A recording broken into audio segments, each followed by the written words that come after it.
Hi dear second PUC students, let's discuss a question about reported speech.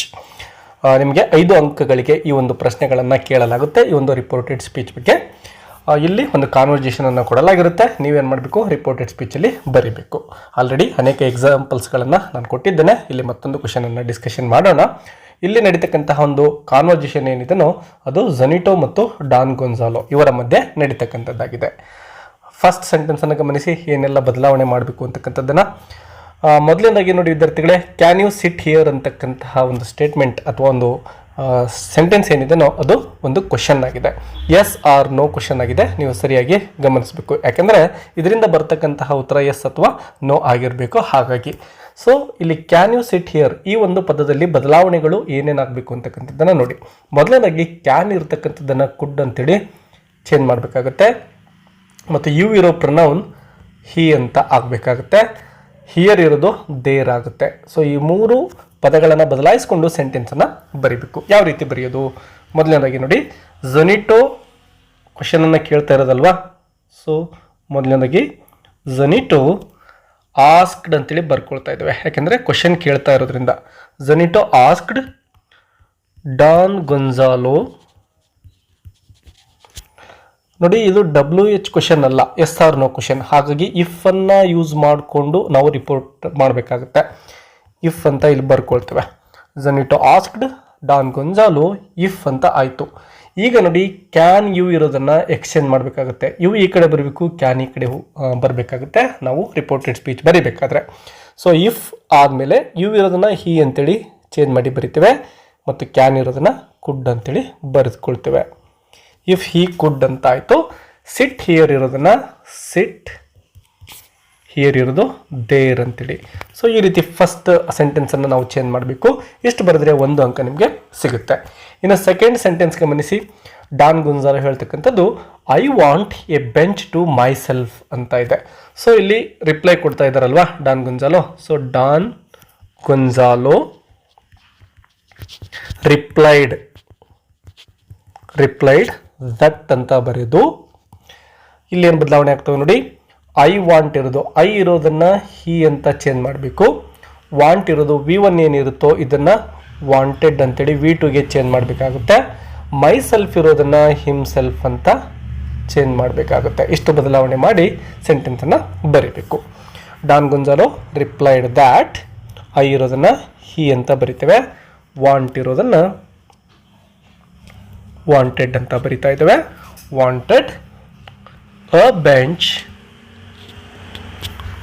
To myself ಇರೋದನ್ನು himself ಅಂತ ಬದಲಾವಣೆ ಮಾಡಿ ಬರಿತೇವೆ. So ಇಲ್ಲಿ ನಿಮಗೆ 1 ಅಂಕ ಸಿಗುತ್ತೆ.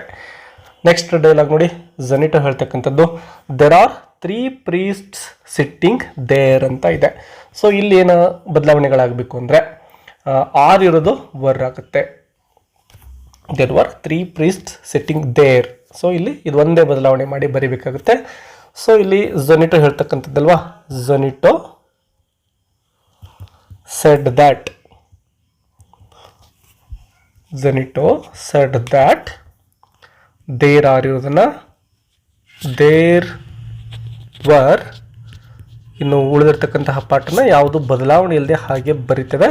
3 ಪ್ರೀಸ್ಟ್ಸ್ ಸಿಟ್ಟಿಂಗ್ ದೇರ್. ಸೊ ಇಲ್ಲೂ ಕೂಡ 1 ಅಂಕ ನಿಮಗೆ ಸಿಗುತ್ತೆ ಈ ರೀತಿ ಬರೆದ್ರೆ. ಇನ್ನು 4th ಡೈಲಾಗ್ ನೋಡಿ, ಡಾನ್ ಗೊನ್ಜಾಲೋ ಹೇಳ್ತಕ್ಕಂಥದ್ದು tell them to go away. So ಇಲ್ಲಿ ಡಾನ್ ಗೊನ್ಜಾಲೋ ಝನಿಟೋಗೆ ಆರ್ಡರ್ ಮಾಡ್ತಾ ಇದ್ದಾನೆ, ಅವರನ್ನು ಅಲ್ಲಿಂದ ಎದ್ದು ಹೋಗ್ಲಿಕ್ಕೆ ಹೇಳು ಅಂತೇಳಿ. ಸೊ ಇಲ್ಲಿ ಆರ್ಡರ್ ಮಾಡ್ತಾ ಇರೋದ್ರಿಂದ ನಾವೇನು ಮಾಡ್ತೇವೆ ಅಂದರೆ ಡಾನ್ ಗೊನ್ಜಾಲೋ ಆರ್ಡರ್ಡ್ ಅಂತೇಳಿ ಬರೆದುಕೊಳ್ತೇವೆ. ಡಾನ್ ಗೊನ್ಜಾಲೋ ಆರ್ಡರ್ಡ್ ಯಾರಿಗೆ? ಝನಿಟೋನಿಗೆ ಅಲ್ವಾ.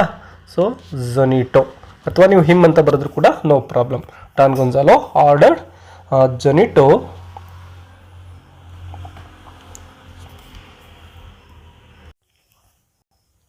To tell them. ನೋಡಿ, ಇಲ್ಲಿ ಯಾವುದೇ ಬದಲಾವಣೆ ಇಲ್ಲದೇನೆ ನಾವು ಬರಿತೇವೆ. ಯಾಕೆ ಅಂತ ಹೇಳ್ತೇನೆ. To tell them to go away ನೋಡಿ ಈ ಸೆಂಟೆನ್ಸಲ್ಲಿ ನಾವು ಯಾವುದೇ ಬದಲಾವಣೆಯನ್ನು ಮಾಡಿಲ್ಲ. ಯಾಕೆಂದರೆ ಈ ಕೊಟ್ಟಿರ್ತಕ್ಕಂತಹ ಸೆಂಟೆನ್ಸ್ ಏನಿದೆನೋ ಇಂಪೆರೇಟಿವ್ ಸೆಂಟೆನ್ಸ್ ಆಗಿದೆ. ಇಂಪೆರೇಟಿವ್ ಸೆಂಟೆನ್ಸ್ ಅಂದರೆ ಒಂದು ಆಜ್ಞಾಧಾರಕ ವಾಕ್ಯ ಅಂತ ನಾವು ಕನ್ನಡದಲ್ಲಿ ಹೇಳ್ತೇವೆ. ಅಂದರೆ ಇಲ್ಲಿ ಆರ್ಡರ್ ಅಥವಾ ರಿಕ್ವೆಸ್ಟನ್ನು ಈ ಒಂದು ಸೆಂಟೆನ್ಸ್ ಒಳಗೊಂಡಿರುತ್ತೆ. ನೋಡಿ, ಟೆಲ್ ದೆಮ್ ಟು ಗೋ ಅವೇ, ಅವರನ್ನು ಅಲ್ಲಿಂದ ಹೊರಡಲಿಕ್ಕೆ ಹೇಳು ಅಂತ ಹೇಳ್ತಾನಲ್ವಾ. ಸೊ ಇಲ್ಲಿ ನಾವು ನೋಡಿ ಇನ್ಫಿನಿಟಿವನ್ನು ಯೂಸ್ ಮಾಡಿಕೊಂಡು ಬರಿತೇವೆ. ಟೆಲ್ ಇರೋದನ್ನು ಇಲ್ಲಿ ಗಮನಿಸಿ, ಟು ಟೆಲ್ ಅಂತ ಬರೆದಿದ್ದೇವೆ. ಇಷ್ಟೇ ಬದಲಾವಣೆ ಮಾಡಿಕೊಂಡು ಬರಿಬೇಕಾಗುತ್ತೆ, ಟು ಗೋ ಅವೇ. ಇನ್ನು ಕೊನೆಯ ಡೈಲಾಗ್ ನೋಡಿ, ಝೊನಿಟೋ ಹೇಳ್ತಕ್ಕಂಥದ್ದು ದೇ ಆರ್ ಟಾಕಿಂಗ್ ಅಂತ ಇದೆ. ಸೊ ಇಲ್ಲಿ ಝೊನಿಟೋ ರಿಪ್ಲೈಡ್ ಅಂತ ಬರ್ಕೊಳ್ಳೋಣ, ಅಥವಾ ಸೆಡ್ ಅಂತ ಬರೆದ್ರು ಕೂಡ ಓಕೆ. ಝೊನಿಟೋ ಸೆಡ್ ದ್ಯಾಟ್, ದೇ ಇರೋದನ್ನು ಆ್ಯಸ್ ಇಟ್ ಈಸ್ ದೇನೇ ಬರಿತೇವೆ. ದೇ ಆರ್ ಇರೋದನ್ನು ನೋಡಿ ವರ್ ಅಂತೇಳಿ ಚೇಂಜ್ ಮಾಡಬೇಕಾಗುತ್ತೆ. They were talking. ಸೊ ಈ ರೀತಿ ಬರೆದ್ರೆ ನಿಮಗೆ ಅಂಕಗಳು ಸಿಗ್ತವೆ. ನೋಡಿ, ಪ್ರತಿಯೊಂದು ಸೆಂಟೆನ್ಸನ್ನು ಚೇಂಜ್ ಮಾಡಿದ ಹಾಗೆ ಒಂದೊಂದು ಅಂಕಗಳನ್ನು ನೀವು ಪಡೆದ ಹೋಗ್ತೀರಾ. ಟೋಟಲ್ 5 ಮಾರ್ಕ್ಸನ್ನು ನೀವು ಇಲ್ಲಿ ಪಡೆದುಕೊಳ್ತೀರಾ. ವಿದ್ಯಾರ್ಥಿಗಳೇ, ಹೆಚ್ಚಿನ ಗ್ರಾಮರ್ ಲೆಸನ್ಸ್ಗೋಸ್ಕರ ಚಾನಲನ್ನು ಸಬ್ಸ್ಕ್ರೈಬ್ ಮಾಡ್ಕೊಳ್ಳಿ.